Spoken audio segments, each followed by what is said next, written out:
행복하셨죠? 우리 옆 사람에게 앞도 좌우를 바라보면서 이렇게 인사할까요? 당신이 행복입니다. 당신이 행복입니다. 우리가 행복이기 때문에 우리가 전하는 말은 다 어떤 말이에요?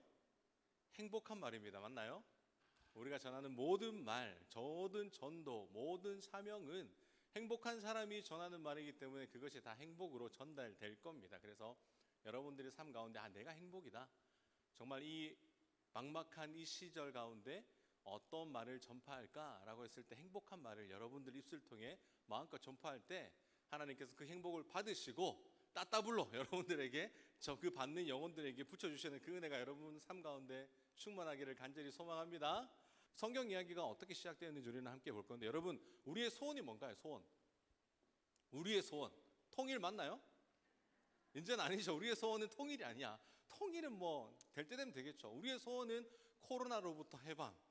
이제 이게 우리의 소원이 되었어. 마스크 벗고 기도하고 찬양하는 게 우리의 소원이란 말이에요. 그런데 교회 다니는 사람들의 매년 외치는 소원이 있어요. 새해가 됐죠. 벌써 3월이에요. 새해가 되면 매년 외치는 슬로건이 뭐예요? 뭐죠? 성경 일독. 이거 매번 시작하는데 잘 안 돼. 여러분 성경 일독을 목표로 안 한 사람 손 들어보세요. 다 지금 거의 100명 이상 되는 분들이 성경 일독을 목표로 하고 있단 말이에요. 지금 진도가 어디까지 나가셨나요? 한번 외쳐보세요. 진도 어디까지 나가? 3월 이제 초반이잖아요. 올해 경산중앙교회 표 이거 외우셔야 됩니다. 왜냐하면 우리가 같이 갈 거기 때문에. 하나님의 말씀을 가지라. 하나님의 말씀을 가지셔야 돼요. 하나님의 말씀을 가지라는 말은 하나님께서 말씀을 주신다는 말이에요? 안 주신다는 말이에요? 주신다는 말이에요. 자, 그러면 한 번 더 디테일한 질문을 갑니다. 지금 성경 1독 나는 넘었다. 손. 우와, 우리 권사님들 손 드신 분들이 엄청 많아요. 역시 전도됩니다. 우리 서로의 격려하는 마음으로 박수 한번. 네. 야, 여러분 성경 1독을 벌써 하신 분들이 있어요. 그러면 제가 여기서 보너스로 여러분 성경 1독 하는데 소요되는 시간이 얼마나 걸릴까요? 학자들이 막 계산을 했어요. 학자들이 천천히 읽든 느리게 읽든 정속으로 읽든 속도로 읽든 어느 중간점을 만들었겠죠. 중간점을 만들어서 성경 1독 하는데 걸리는 시간이 있대요. 여러분 얼마일까? 72시간이에요. 그러니까 72시간 3일. 지금까지 내가 살아오면서 이 3일이라는 시간, 1년에 365일 동안 3일이라는 시간을 투자를 했다가 실패하고 그 3일이라는 시간 72시간을 나누기 하니까 요즘에는 성경 1년에 1독이 아니라 어떤 프로그램이 나왔냐면 5년에 1독 하자. 뭐 이런 프로그램도 나오고 막 그런 거예요. 그러니까 여러분 우리 가운데 계속적으로 1년에 3일이라는 시간을 투자를 잘 못하게 되는 거죠. 근데 우리가 성경을 아무리 많이 읽어도 이해가 안 되는 부분들이 많아요. 계속해서 하는 질문이 뭐냐면, 목사님 성경을 읽어도 너무 어려워요 라는 질문이에요. 창세기 잘 나가시죠? 창세기는 스토리이기 때문에 잘 쭉쭉 나가신단 말이에요. 출애굽기도 스토리 겸 마지막에 이제 20장 이후에 뭐 약간의 굴곡진 인생을 살면서 레위기 때는 거의 교과서적인 말만 하잖아요. 그러니까 거기서부터 무슨 말인지 모르고 잠시 덮어뒀다가 민수기 어느 정도 가다가 이제 신명기는 설교니까 또 나가다가 막히는 부분이 있어요. 낳고 족보가 나오면 여러분 인생에 스톱 뛰었던 그 모든 것들이 있었던 거죠. 그러니까 너무 어려웠다라는 그 상징적인 말이 내 입술에 있다 보니까 어느 정도 가다 보면 지치고 포기하게 되는 경우가 되게 많았습니다. 그래서 여기 앉아 계신 분들은 아마 제 느낌상 창세기는 한 50독 하셨을 거예요. 맞죠? 살아오시면서 창세기 50독, 많은 분들은 100독까지도 하셨을 거예요. 그런데 역사서로 넘어가면 다 덮어. 역사가 뭐야? 그게 나랑 무슨 상관이야? 하면서 그냥 넘겼던 우리의 삶이 많죠. 그래서 고민이에요. 그래서 이 성경을 어떻게 하면 조금 더 쉽게 가르쳐 줄 수 있을까? 이게 목회자의 고민이죠. 여러분 성경이라는 것은 손을 넣는 그 순간 우리의 머릿속에서 배웠던 것이, 들었던 것이 다 어떻게 자연스럽게 사라지는 역사가 있어요. 맞지 아니에요? 여러분들 주일마다 설교를 들어요. 이번 주 설교의 본문이 뭐였죠? 봐요. 다 잊어버렸잖아요. 사무엘상이었죠. 다윗에 대한 이야기를 하는데 골리앗과 같은 그 전쟁을 하기 전에 이제 다윗의 그 어린 시절, 그 아픈 시절을 담임 목사님이 이야기했단 말이에요. 그런데 들으면 잊어버리는 역사가 있어요. 그 역사는 누구에게 좋은 역사예요? 목회자들에게 좋은 역사예요. 왜냐하면 잊어버렸기 때문에 했던 것 또 하고 했던 걸 조금 변형시켜서 또 하면 몰라. 새로운 것 같아. 늘 새로운 것 같단 말이에요. 자, 그래서 여러분 우리가 오늘부터 전도들을 통해서 우선 제가 성장하려고 합니다. 전도들을 통해 제가 성경에 대해서 연구하고 공부하면서 제가 성장하고 여러분들이 성장하는 그런 전도대 시간이 되었으면 좋겠습니다. 그래서 1년이라는 시간 동안 이 성경을 대해서 우리가 배우면서 이 성경이 어떤 유익을 주는지, 이 성경을 배우고 내가 성경을 읽었더니 와, 이런 맥락에서 읽었던 거야 라고 하면서 읽어지는 그 역사가 여러분 가운데 믿음의 눈높이가 자라나는 우리 전도대가 되기를 간절히 소망합니다. 우리 기본적인 것부터 가봅시다. 성경이란, 여러분 기본적인 것부터 성경이란 단어의 뜻이 뭘까요? 성경, 뭐 바이블 뭐 이렇게 하지 마시고요. 성경의 단어의 뜻이 뭘까요? 성경은 비블로스라고 합니다. 이게 고대 그리스에서 파생된 말이거든요. 그러니까 이 말은 초기에 종이 형태를 가리키는 파피루스, 그러니까 종이, 파피루스에서 유래되었는데, 이 말은 뭐 처음에는 책, 두루마기 뭐 이런 뜻이었거든요. 그런데 이게 변형돼요. 시대가 가면서 변형되면서 비블로스라는 말이 어떤 말로 바뀌냐면 신성한 책으로 바뀌어요. 그 신성한 책이 뭡니까? 우리가 지금 읽고 있는 성경책이죠. 자, 오늘 첫 시간이니까 가장 기본적인 것부터 합시다. 여러분 구약 성경은 몇 권으로 되어 있죠? 23권? 39권. 네, 깜짝 놀랐어요. 네, 구약 성경은 39권으로 되어 있는데 3구 뭐예요? 27이에요. 그래서 합이 66권이라 우리에게 성경은, 여러분 제가 계속 이렇게 앞으로 설명해 드리는데 성경 읽다 보면 와, 하나님이 우리의 머리까지 생각하셨구나, 우리의 뇌의 그 기준까지 생각하셔가지고 웬만하면 성경의 4자 돌림이에요. 40년, 400년. 뭔가 나오면 4로 여러분 기억하시면 되고, 웬만하면 다 계산이 되는 날짜로 이제 만들어 주거든요.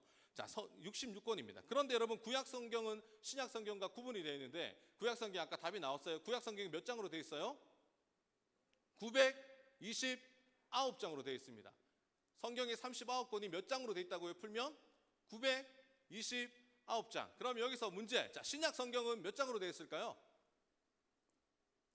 신약 성경은, 네, 지금 갑자기 침묵이 돌고 있어요. 자, 신약 성경은 260장으로 되어 있어요. 그래서 성경은 도합 39, 27, 66권으로 구약 성경은 929장, 신약 성경은 260장, 합계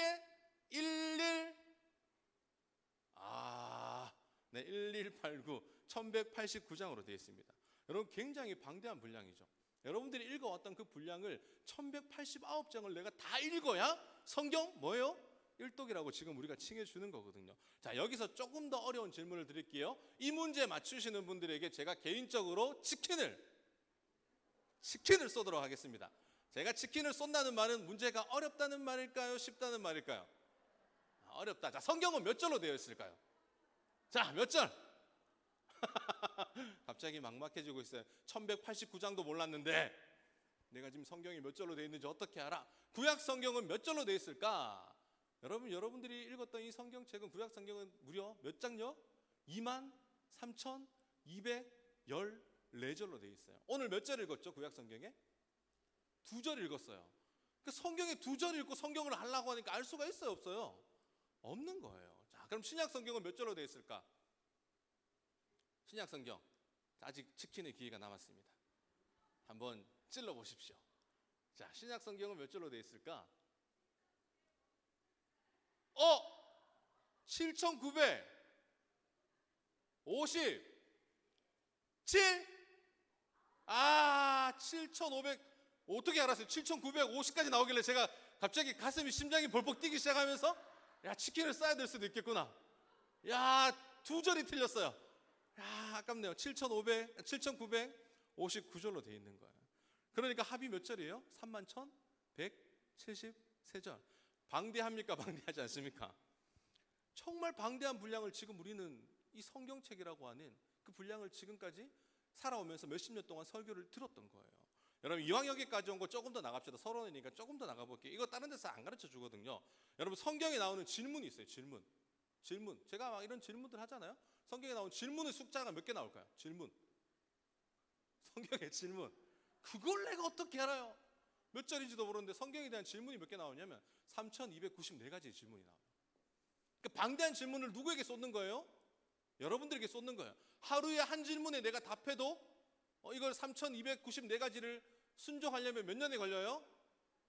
엄청난 연도가 걸리는 거예요. 여러분들이 하나님 말씀에 내가 한 가지 질문만 순종해도 여러분 몇 년 동안은 하나님 말씀에 순종하며 살 수 있다는 거예요. 성경에는 명령이 나와요. 성경을 읽으라 라는 그런 명령들이 나오죠. 명령이 몇 개 나올까요? 명령은 무려 6,468가지의 명령이 나옵니다. 그러니까 이 명령만 지켜도, 자 봐요, 질문만 지켜도 한 5년, 이 명령 지키면 10년, 도합 15년 동안 우리는 말씀 안에서 살 수 있다 없다? 살 수 있다는 거예요. 약속은 몇 개가 나올까요? 약속. 성경에도 다양한 약속이 나오죠. 1260가지의 약속이 나옵니다. 여러분들에게 그런 하나님의 약속들이 매일매일 쏟아지는 겁니다. 이렇게 살아라, 이렇게 살면 너희에게 복을 줄게. 이 복은 어떻게 이루어지는가? 반드시 이루어진다고 하는 그 약속. 마지막으로 예언이 나오죠. 예언은 좀 더 많아요. 왜냐하면 이 예언, 성경은 예언의 책이거든요. 이 예언은 무려 8,000번 나옵니다. 8,000번. 여러분 성경은 몇 명을 통해 기록되었죠? 40여 명의 저자를 통해 기록되었어요. 그 기간이 몇 년이냐면 무려 1,500년이에요. 1,500년 동안 성경책이 완성되기까지 기록이 되었는데, 가장 긴 성경이, 여러분 이건 알 거예요. 시편 119편. 가장 짧은 성경이 시편 117편. 성경의 가장 짧은 구절은, 갑자기 대답을 하시다가 조용해졌어요. 여러분 외울 수 있을까요? 없을까요? 제가 100% 장담하는데 여러분 외웁니다. 데살로니가전서 5장 16절 시작. 항상, 봐요, 여러분들 성경 가장 짧은 걸 외우고 있다니까요. 몇 글자? 단 6글자. 항상 기뻐하라. 성경에서 가장 짧은 구절입니다. 그럼 가장 긴 구절은 요한계시록. 이거 외울 수 있을까 없을까요? 저도 못 외웁니다. 안 외울 거예요. 자, 요한계시록 20장 4절 말씀인데, 여러분 뭐 이런 생소한 부분들이 있다라는 것을 제가 짧게 이야기하는 겁니다. 지금까지 우리가 성경을, 이런 방대한 성경을 읽고 해석하고 배우고 가르치는 게 쉬웠을까요? 어려웠을까요? 아까도 이야기했지만 여러분들이 설교를 들은 것만 해도 하루에 한 편씩 들으면 365편을 들었다 칩시다. 그것을 10년으로 나눠서 3,000편을 넘게 들었다고 쳐요. 그 3,000편이라는 설교를 들었음에도 불구하고 들은 것만 들은 거예요. 무슨 말이냐면 늘 새로운 목사님들이 하는데 본문이 거기서 거기야. 맞죠? 부흥회를 해도 내가 아는 본문이야. 근데 그 본문에서 또 전하는 자가 다르다 보니까, 자기가 받은 그 능력이 다르다 보니까 또 다르게 저양해서 똑같은 것을 다르게 듣는다, 이 생각을 여러분 하시면 되는 거예요. 그러면서 우리가 깨닫는 게 뭐냐면 내가 성경에 대한 기초가 너무 없다. 그래서 여러분 이런 것들이, 우리가 기초를 쌓아가는 것들이 우리 삶 가운데 조금씩 정립이 돼야 되겠죠. 왜 이런 증상이 생기는가? 여러분 설교라는 것은 어느 한 부분만 떼어내서 듣는 거예요. 그러니까 설교자가 주제를 정하고 주제에 맞게 설교를 하고 이끌어가는 것이 누구에 잘려있는 거예요? 성경이라는 이 방대한 틀 가운데 설교자가 그 부분만 떼서 이야기하니까 우리가 성경 전체의 맥락을 읽을 수 있을까 없을까요? 알 수 없는 거예요. 그렇기 때문에 성경의 전체적인 것들을 한번 우리가 정리할 필요가 있는 거죠. 그래서 성경은 여러분 역사적 배경을 갖고 있습니다. 여러분 성경은 역사적 배경이 어떤 걸 가지고 있나요? 뭘로 가지고 있죠? 여러분들이 글이라고 하는, 이 글이라고 하는 형태로 나름대로의 논리로 전개되어 있거든요. 성경이 어떤 배경 속에서 기록되었는지 거기에 대한 역사가 필요해요. 그러니까 그 역사를 모르고 글만 읽다 보니까 블랙홀에 빠져버리는 거예요. 글만 읽다 보니까 이해가 안 되니까 성경은 이해하지 말라고 했어, 성경은 더하거나 빼지 말라 했어, 그냥 넘어가면 돼 라고 우리가 넘어갔던 부분이 너무 많다 보니까 성경에 대한 기초가 사라지게 됐던 거죠. 그리고 성경에는 장르적 이해가 있어요. 이 성경이 때로는 어떻게 역사편도 있고 지혜편도 있고 시에 관련된 것도 있고 그런 부분들이 다 나눠져 있지 않습니까? 그래서 많은 설교를 들어도 지금까지 해석하기가 어려웠던 겁니다. 여러분 성경을 가장 잘 이해하기 위해서는 성경을 읽을 때 반드시 동글베이를 칠해야 되는 게 있어요. 그 동글베이 칠해야 되는 게 어떤 말이냐면 선지자의 말이에요. 성경을 읽다 보면 선지자의 말이니라, 이렇고 저렇고 그 부분이 나오면 무조건 여러분 동그라미 치셔야 돼요. 동그라미 치시고 내가 색볼펜 그런 형광펜 이런 게 있으면 무조건 밑줄을 그으셔야 됩니다.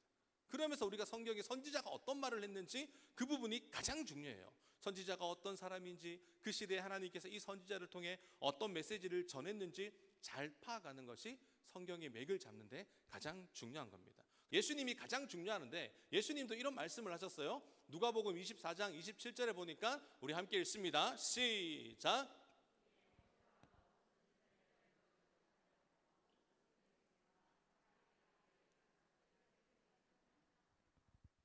이 말이 무슨 말이냐면 예수님이 죽으시고 부활하셨어요. 부활하셔서 엠마오로 가던 두 제자가 걸어가는데 예수님이 갑자기 그 제자들 앞에 나타나시기 시작한 거예요. 그런데 제자들이 알아봐요? 못 알아봐요? 못 알아봐요. 아무것도 모르는 거예요. 예수님이 누군지, 성경이 뭔지 아무것도 모르니까 예수님께서 어떻게 해요? 모세와 모든 선지자의 글로 시작했다. 그래서 누구에 관한 것을 풀어줬다고요? 예수님 자신에 대한 이야기를 어떤 것을 인용해서 모세와 선지자의 모든 글로 풀어줬다는 거예요. 그러니까 모세와 선지자의 글이 중요하다는 말이에요? 중요하지 않다는 말이에요? 굉장히 중요하다는 말이에요. 그래서 우리가 선지자를 읽는데 이것은 선지자들의 메시지가 굉장히 여러분 삶 가운데 중요합니다.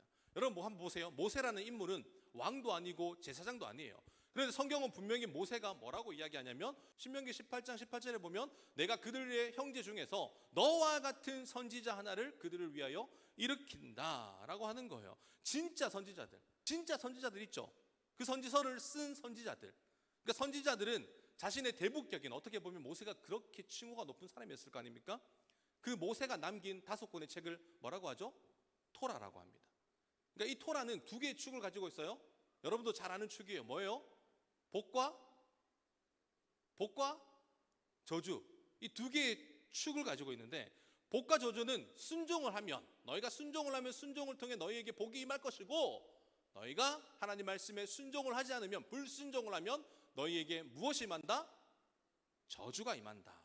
이스라엘 역사는 이 두 개의 틀 안에서 시작합니다. 굉장히 쉽죠? 복과 저주예요. 순종, 불순종. 이것에 나눈단 말이에요. 그러니까 그 말씀을 선포했던 사람들이 누구냐? 선지자예요. 그러니까 이런 선지자들을 통해 긴 시간 동안 가르쳤던 것이 누구에 관련된 글이었다는 거예요? 예수님에 관한 글이었다는 거예요. 그래서 예수님이 결국 오시게 되었죠. 그리고 예수님께서 모세와 선지자의 여러 글들을 풀어주시면서 제자들에게, 많은 백성들에게 무엇을 가르쳤다? 성경을 가르치기 시작하셨다. 여러분, 선지자가 때로는 점을 치는 것처럼 예언을 합니다. 선지자는 여러분 아셔야 될 게 점쟁이가 아니에요. 예언이라는 것은 결국 어디에 가깝다는 거예요? 하나님 말씀에 가깝다라는 거죠. 그러니까 하나님의 말씀을 전하는 사람들, 그러니까 역사 속에서 하나님의 마음을 전하는 사람들이 누구였다는 거예요? 선지자들. 그 시대적으로 그런 사람들이었다라고 생각을 하시면서 여러분들이 성경에 나올 때 읽으시면 됩니다. 신교에서는 모세 오경을 몇 권으로 나누고 있죠? 창세기부터 신명기까지를 모세 오경이라고 나누고 있어요. 역사서로 또 구분을 하죠. 역사서가 어떻게 구분됩니까? 여수아부터 에스더까지 역사서가 구분이 됩니다. 그리고 지혜서가 있죠. 지혜서는 뭐죠? 욥기부터 아가서까지 지혜서가 이렇게 되고요. 선지서가 있습니다. 대선지서겠죠. 소선지서 합쳐서 이제 그 선지서는 이사야부터 말라기까지 이렇게 구분이 되어 있는데, 여러분 우리가 보는 개신교는 이렇게 구분을 해요. 그런데 유대인들에게는 이렇게 구분되어 있지 않습니다. 유대인들의 성경은 어떻게 구분되어 있냐면 토라로 구분되어 있어요. 토라가 뭐예요? 우리가 처음 봤던 모세 오경이에요. 율법서예요. 율법서 이 5권 안에 토라가 포함되어 있는 거죠. 그리고 케투빔이라고 있습니다. 케투빔이라고 하는 것은 지혜서를 가르치는 거죠. 그러니까 우리가 아까 봤던 이제 지혜서들. 그리고 마지막 한 가지가 뭘까요? 네비임이라는 것이 있어요. 네비임에는 선지서 통을 이야기하고 있습니다. 그러니까 뭐가 빠졌죠? 유대인들에게는 방금 화면이 지나갔는데 깜짝같이 지나가다 보니까 어떠가 빠졌는지, 이것이 글자요, 이것이 그림이요, 아무것도 모르는 그 상황 속에서 무엇이 빠졌습니까? 역사가 빠졌죠. 역사. 여러분 역사가 있었을까요? 없었을까요? 당연히 있죠. 그러니까 유대인들이 보는 역사가 뭐냐면 네비임 안에 포함되어 있어요. 그러니까 선지서 안에 다 포함되어 있다는, 대선지서 안에 그들의 역사가 포함시켜 버렸다라는 겁니다. 그래서 정기 예언서가 있고 후기 예언서가 있는데, 수아부터 시작해서 에스더까지가 후기 예언서인 거예요. 그러니까 역사는 어떤 식으로 운영되냐면 하나님께서 선지자들의 말을 통해 역사가 시작된다. 바른 성경 읽기를 여러분 어떻게 해야 되는가? 바른 성경 읽기는 여러분 어떻게 해야 될까요? 바른 성경 읽기 반드시 글에서부터 시작하면 성공한다, 실패한다? 실패한다는 거예요. 여러분 지금 글로 성경을 읽고 있는데 글에서부터 시작하면 성경 읽기 무조건 실패합니다. 그래서 뭐부터 접근해야 되냐? 시대적 정황에 대해서 봐야 돼요. 그러니까 배경을 살피면서 그 성경이 어떻게 기록되었는지를 읽어야 우리가 바른 성경 읽기를 할 수 있다는 겁니다. 그런데 여러분 이걸 우리가 지금까지 하면서 잘할 수 있었을까요? 못했을까요? 못했어요. 왜냐하면 시대의 정황, 배경을 가르쳐주는 사람이 있었어요? 없었어요? 없었던 거예요. 여러분 성경에는 해석을 돕는 3가지의 단계가 있는데 그 중에 하나가 뭐냐면 본문이에요. 텍스트, 본문. 이 본문에는 여러 저자들의 글로 실려 있지 않습니까? 이 본문이 무엇으로 적혀 있다고요? 저자들의 글로 실려 있어요. 그 역사 안에서 글이라고 하는 형태로 만들어진 것이 본문입니다. 그래서 우리는 이런 글을 통해서 어떻게 나아가야 하는가, 그에 대한 부분들을 우리 삶에 적용을 하는 거예요. 그 하나님께서 역사를 통해 펼쳤던 그 시대적 정황들을 살피면서 우리의 삶에 적용하는 거죠. 앞으로 우리가 무엇을 배우는가? 이런 역사적 배경을 통해 성경에 대한 최대한 쉽게 가르쳐 주려고, 쉽게 역사에 대해서 배우게 하려고, 하나님이 행하신 그 놀라운 일들을 여러분들에게 어떻게 하면 쉽게 가르쳐 줄 수 있을까를 누가 고민하는 거예요? 고민은 제가 하는 거예요. 여러분들은 뭐만 하면 되는 거예요? 듣고 따라오시기만 하면 됩니다. 듣고 따라오기가 쉬울까요? 어려울까요? 놓칠까요? 놓치지 않을까요?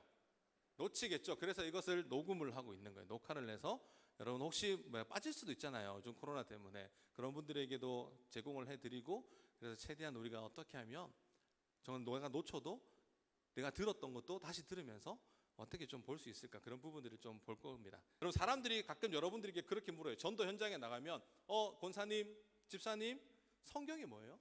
성경에 대해서 좀 가르쳐 주세요 라고 하면, 여러분 그 자리 떠나고 싶었어요? 가르쳐 주고 싶었어요?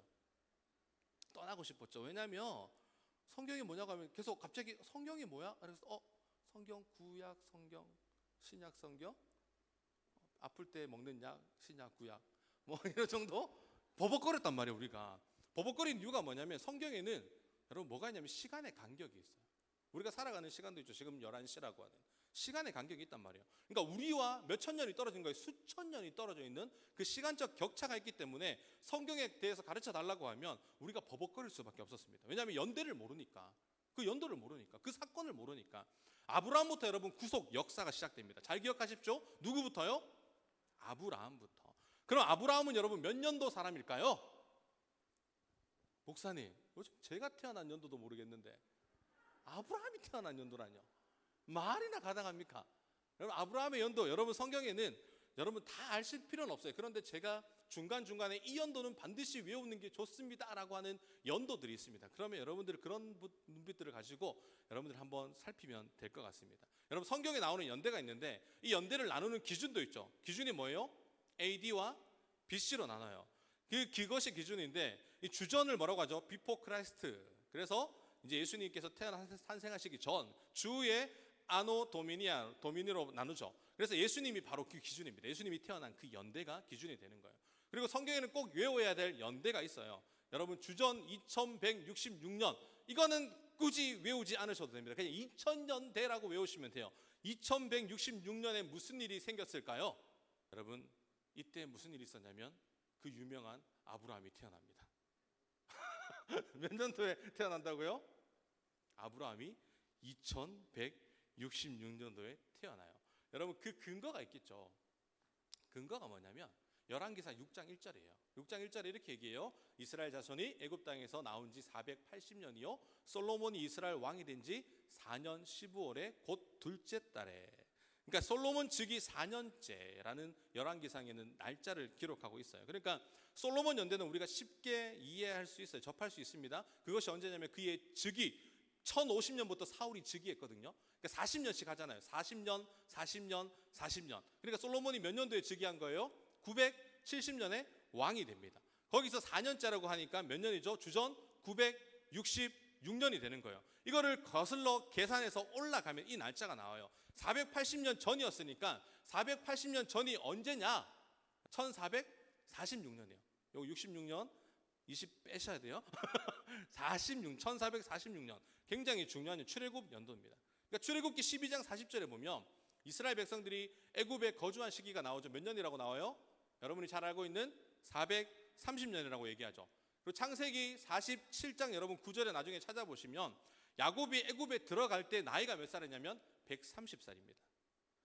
그것을 더하면 130을 더하면 1876년이었으니까 130을 더하면 2006년 독일 월드컵. 너무 세대가 멀었군요. 죄송합니다. 2006년에 야곱과 에서가 태어났어요. 2006년에 야곱과 에서가 태어났으니까 그때 이삭이 이 아이들을 낳을 때 성경은 몇 살이라고 얘기합니까? 60살이라고 얘기해요. 그러면 아브라함이 100세 때 이삭을 낳았으니까 100을 더하면 아브라함이 태어난 연도가 나오겠죠. 그렇게 우리는 연도를 계산할 수가 있다라는 거예요. 여러분 사실 이런 거 어디 가서 안 가르쳐 줍니다. 잘 안 가르쳐 줘요, 이런 거. 그래서 10분 정도 여러분 나중에 투자해서 연대를 어떻게 외워야, 이 연대가 머릿속에 있으면 여러분 성경 읽기가 훨씬 더 편해집니다. 그래서 연대별로 기록된 우리 팀장님들에게는 공유를 해드렸는데 나중에 제가 그 10분 정도 투자해서 짧게 여러분들에게 설명을 해드릴게요. 여러분 그리고 성경은 직선적이에요. 모든 성경은 어떤 적이다? 직선적입니다. 이걸 기억하셔야 돼요. 창세기부터 요한계시록까지 이야기가 계속 이어지죠. 어떻게 이어지냐면 점진적으로 이어집니다. 그런데 성경 이야기는 구속 역사, 직선적으로 가는 거예요. 그러니까 어느 한 부분만 내가 읽고 해석을 하면 된다, 안 된다? 안 된다는 거예요. 성경에서 제일 중요한 것이 어떤 역사다? 구속 역사입니다. 여러분 이거 적어 놓으셔야 돼요. 구속 역사가 성경에서 제일 중요하다는 거예요. 그러면 구속이 뭐냐? 구속이 뭐예요? 네 글자로 건져냈다라는 말이겠죠. 하나님께서 우리를 건져내셨어요. 건져냈다는 말은 이전에 우리가 어떤 상황이었다는 거예요? 반대로 갇혀 있었다라는 말이겠죠. 여러분 창세기 1장과 2장이 성경이 시작이 됩니다. 하나님께서 세상을 창조하셨는데 그 세계가 3장부터 죄로 인해 타락하기 시작해요. 맞죠? 1장, 2장까지 하나님께서 어떻게 만드셨는지 시작하고 3장에 들어가서는 아담과 하와를 통해 죄가 들어오고 가인과 아벨의 살인 사건부터 시작해서 죄가 그들을 간영하기 시작하는 그때로부터 운명이 갈리는 거예요. 그러니까 갇힌 우리, 어떻게 보면 영원한 생명을 우리에게 주셨는데 그 죄로 말미암아 우리가 죽을 수밖에 없는 존재가 되었습니다. 그 죽을 수밖에 없는 존재를 하나님께서 어떻게 하시겠다고요? 건져내시겠다는 거예요. 그러니까 하나님의 계획과 경영하심이 그때부터 무엇으로 바뀌었습니까? 영원의 에덴 동산에 거하는 것이 아니라 죽어가는 우리를 건져내시기 위한 그 역사적 배경과 흐름이 창세기 3장부터 이어지는 거예요. 그러니까 이 이야기를 다시 한 번 더 쉽게 설명해 드리면 구속 역사는 점진적으로 드러납니다. 드러난다는 말은 무슨 말입니까? 성경은 숨기지 않는다 말이에요. 그러니까 누구 한 사람을 택하셔서 일하시는 분이 하나님이 아니다라는 거죠. 그래서 숨겨진 보석을 발견한 것처럼 이곳에 가면 하나님의 놀라운 말씀이 있어라고 유혹하는 사람들이 있으면 대부분 뭐예요? 두 글자로 이단이에요. 그러니까 성경은 드러나게 돼 있어요. 숨기지 않습니다. 이제 여러분 서론은 여기까지만 할게요. 서론 어려웠죠? 서론은 여기까지, 본론은 오늘 좀 간단하게 갈 겁니다. 자, 여러분 지도를 보면서 여러분에게 설명해 드리겠습니다. 이게 뭘까요? 당시 제가 구글에서 긁어온 지도입니다. 여러분 당시 구글에서 긁어온 지도인데 여러분 여기에 보면 이제 역사가 어떻게 시작되었는가, 여기에 보시면 강이 흐르고 있어요. 유는 무슨 강일까요? 유프라테스 강이죠. 제가 이거 그림 그린다고 그림에 소질이 없어서 제가 그려보니까 잘 안 되더라고요. PPT도 사용을 잘 못하다 보니까 유프라테스 강이 이렇게 돼 있어요. 그러면 옆에는 뭘까요? 똑똑하셔요. 맞죠? 티그리스 강, 이 두 개의 강이 이렇게 흐르고 있는데 여러분 이 두 개의 강이 흐르는 지역을 우리는 무슨 지역이라고 하냐? 메소포타미아 지역이라고 해요. 그러니까 메소포타미아라는 말이 무슨 말이냐면 여러분 두 개의 강 사이에 있는 뭐라고요? 땅이 메소포타미아 지역이라는 거예요. 그러니까 모든 문명의 발달이 어디서부터 시작되었습니까? 여기 메소포타미아에서 시작된 겁니다. 여러분 메소포타미아에서 서쪽으로 가면 뭐가 있다고요? 소아시아가 나옵니다. 여러분 지금부터 이 소아시아는 터키 지방이 있는 거겠죠? 메소포타미아 지역으로 남쪽으로 내려가면 우리가 잘 아는 것처럼 어떤 땅이 나옵니까? 가나안이 나와요. 그리고 거기에서 조금만 더 내려가면 어떤 땅이 나오죠? 애굽이 나와요. 그리고 여러분 이제 우리가 소아시아로 넘어가서 소아시아에서 우리가 조금 더 서쪽으로 가다 보면 어떤 나라가 나옵니까?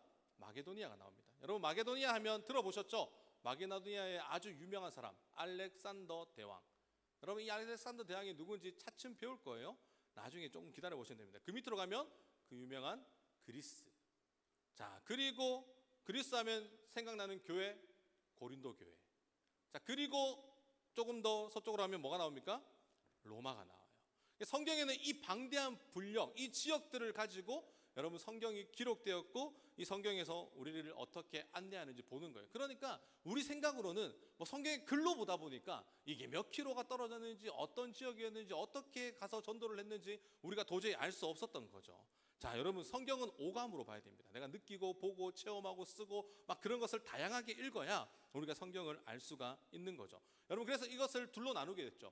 이제 유럽 개혁 쪽을 서방으로 나누고 이제 우리 교회를 동방으로 나눌 수가 있는 겁니다. 그러니까 서방은 야벳 족속들, 결국 셋의 후손들을 통해서 족속이 태어나잖아요. 셈, 함, 야벳 족속으로 나뉘게 되는데 서방은 야벳 족속들이 살고 있었던 땅입니다. 지배하던 땅. 그럼 셈족들은 어딜까요? 셈족들은 아시아 계열이겠죠. 아시아 계열로 여러분 나오게 되는 것이 바로 우리 동방에 있는 셈족들. 그리고 또 한 가지 족속이 뭡니까? 함족이 있겠죠. 함족은 이제 아프리카 계열들. 그래서 여러분 한번 이거 훑어보시고, 자, 이것을 기억하면서 머릿속에 한번 써보십시오. 자, 여기는 무슨 강? 이거 안 보이는구나. 여기는 하나는 유프라테스 강, 옆에는 티그리스 강. 그 중간에 문명이 시작되었어요. 무슨 문명? 메소포타미아 문명. 그 메소포타미아의 뜻이 뭐예요? 두 개의 강 사이에 있는 땅. 아, 굉장히 똑똑합니다. 자, 여기는 뭐죠? 그쪽에서 서쪽으로 가면 뭐가 나옵니까? 소아시아가 나와요. 소아시아 7교회 막 들어보셨죠? 막 그런 지역 나오고, 밑으로 소아시아에서 밑으로 내려오면 뭐가 나오죠? 가나안이 나옵니다. 가나안에서 옆으로 또 내려가다 보면 애굽이 나와요. 자, 그럼 동방과 서방으로 나뉘겠죠? 여기서 가다 보면 저긴 글자가 적혀 있어요. 무슨 지역으로 나오죠? 그리스 지역이에요. 그리스. 여기 그리스 위에는 마게도니아. 자, 여기는 마지막으로 보면 로마. 이게 왜 중요하냐면 여러분 이 지역을 알아야 예수님 때의 그 역사들의 흐름을 알 수가 있어요. 그러니까 문명의 시작이 아브라함이 어디서부터 나타나는 거예요? 메소포타미아에서 갈대아 우르를 떠나죠. 거기서부터 시작되는 거예요. 문명이. 이때부터 시작된 문명이 뭐냐면 바로 수메르 문명이에요. 모든 문명의 시작은 메소포타미아에서 시작됩니다. 여러분 가인과 아벨의 이야기에서 가인이 에덴 동쪽에 살았다고 했죠. 아마 지금 홍수 사건 때문에 지도가 다 흐트려져서 그것을 어디가 정확히 에덴 동산인지 우리는 찾을 수 없지만 성경에 나오면 에덴 동쪽이라는 구체적인 언급을 하고 있기 때문에 가인이 수메르에서 동쪽 메디아 방향으로 이동해서 정착한 것으로 보이거든요. 그러니까 메소포타미아 문명이 발달한 이유가 뭐냐면 두 개의 강 때문에 그 문명이 발달했어요. 강이 있다 보니까, 물이 있다 보니까 사람들이 어떻게 해요?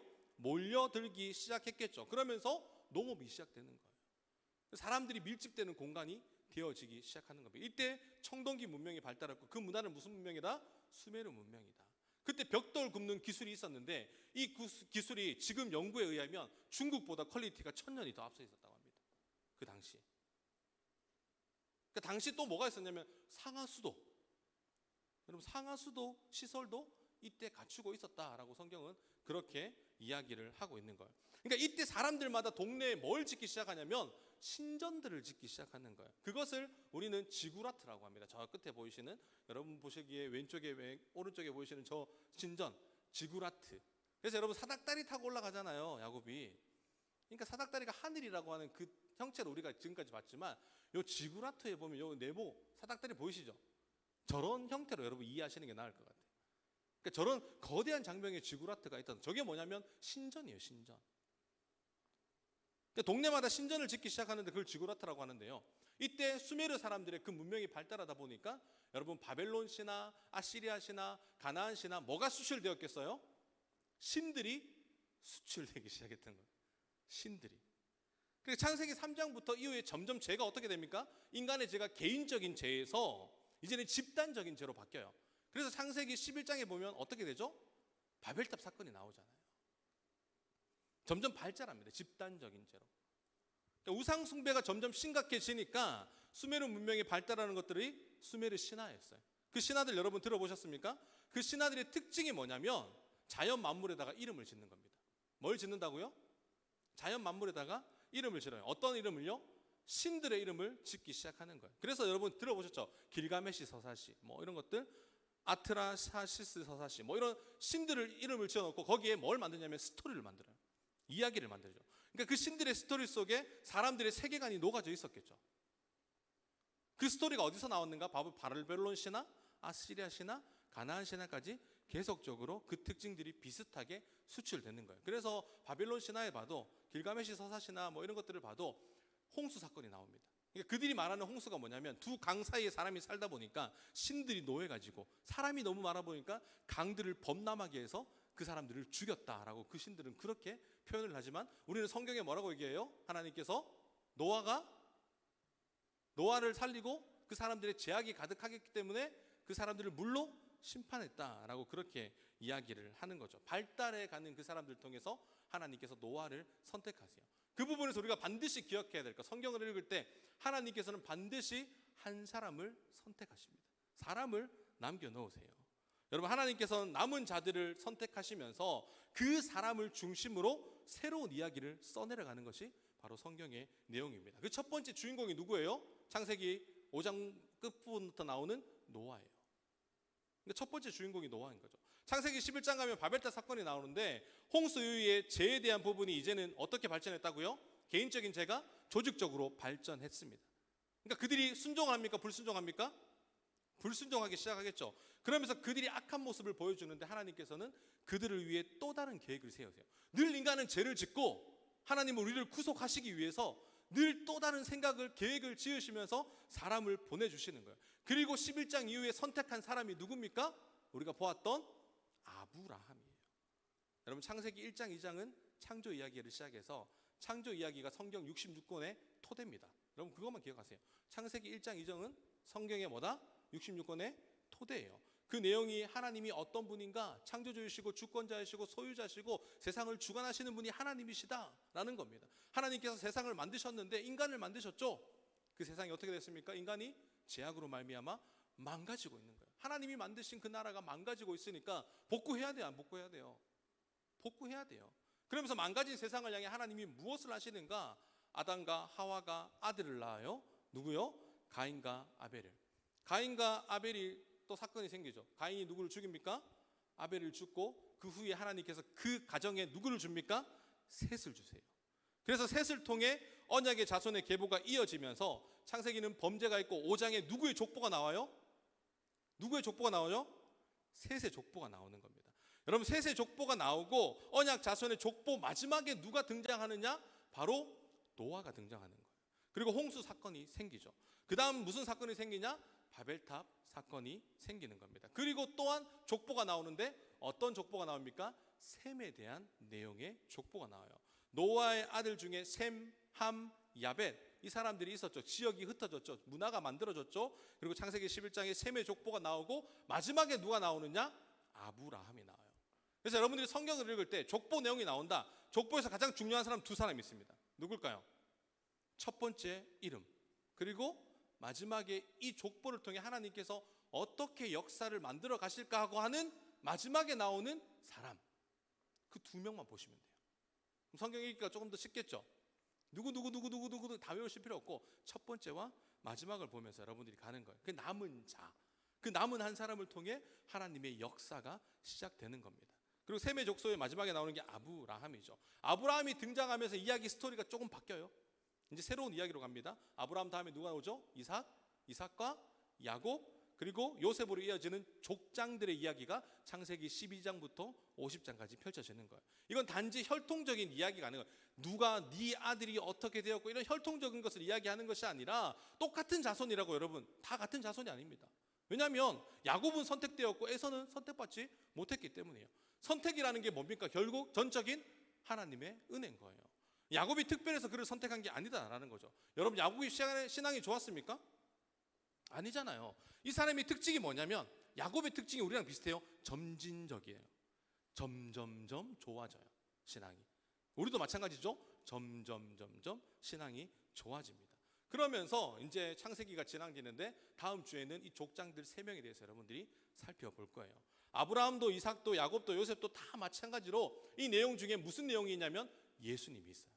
그러니까 그 예수님을 우리가 발견하는 그 작업을 다음 주에 할 겁니다. 어떤 흐름이 예수님과 닮았는지 그것을 끄집어내면서 여러분들이 배울 거예요. 그래서 우리는 모든 성경의 흐름 가운데 그림자, 예수님의 그림자를 성경의 백성들이 다 가지고 있다라는 사실을 기억하시면서 여러분들이 이번 주 살아가시면서 창세기 1장부터 50장까지 읽으시면 됩니다. 단 다음 주까지 읽으시면 됩니다. 그럼 이런 문화적인 흐름들을 보시면서 여러분, 자 보실까요? 오늘 마지막으로 정리를 하고 마치도록 할게요. 여러분, 나눠드린 이런 성경 이번 주 필사 숙제가 있죠. 창세기 1장 24절에서 2장 몇 절까지? 3절까지. 24절과 25절에 보면 어떤 내용이냐면 세계에 대한 이야기예요. 하나님께서 세계를 어떻게 만드셨어요? 종류대로 만드신 거예요. 그러니까 여러분들이 쓰실 때 하나님이 만드신 세계가 어떻게 만들어졌을까? 종류대로 만들어졌구나. 그게 몇 장 몇 절이다? 1장 24절과 25절입니다. 26절과 28절을 필사하실 때는 어떤 마음으로 필사하시냐면 인간에 대해서 필사를 하는 거예요. 하나님이 세계를 만드시고 인간을 만드셨네. 그 인간을 어떤 방향으로 만드셨다는 거예요? 하나님의 형상대로 사람을 창조하시고 그 사람들에게 다스리는 권세를 주시고 사람들에게 복을 주셨구나. 하나님이 사람을 만들 때 이런 특징들이 있었다는 것을 여러분 기억하시면서 쓰시는 겁니다. 29절에서 31절까지는 어떤 내용이 있습니까? 하나님과 세계에 관련된 내용이 있어요. 하나님께서 만드시고 어떻게 이야기하셨죠? 보시기에 심히 좋았더라. 세계를 만드시면서 그렇게 하나님이 하나님과의 세계는 이렇게 만들어졌구나. 그리고 마지막 2장 1절에서 3절까지의 말씀은 어떻게 해요? 우리가 그러면 하나님과의 관계는 어떻게 해야 되는가? 그 관계에 대한 내용을 보시는데 안식에 대한 내용을 여러분 써놓은 거예요. 그래서 요거는 여러분들이 기억하시면서 필사하실 때 그냥 하는 게 아니라 이런 내용으로 하나님께서 우리를 만드셨구나. 그런 부분들을 기억하시면서 여러분 보시면 됩니다. 하나님께서는 남은 자 한 사람을 선택한다고 했잖아요. 그럼 이 시대에 한 사람 남은 자 누굽니까? 바로 여러분이에요. 여러분들을 통해서 내 가정의 구원의 역사를 써내려 가시는 분이 하나님입니다. 여러분들이 전도대에 나와서 내가 말씀으로 무장하게 되면 어떻게 됩니까? 나로 하여금 하나님의 역사가 써내려 가는 거예요. 나로 하여금 어떤 가정에 복음이 전파되겠죠. 그 가정 속에 복음이 들어오게 되겠죠. 그 복음이 들어온 가정 속에 하나님의 역사가 그 사람을 통해 써내려 가는 역사가 바로 하나님의 구속 역사입니다. 그래서 여러분들이 전하는 것이 중요합니까? 중요하지 않습니까? 굉장히 중요해요. 복음을 전하는 것이 여러분 사명인 거예요. 나로 하여금 또 다른 사람 가운데 역사가 내용이 연결되기 때문에.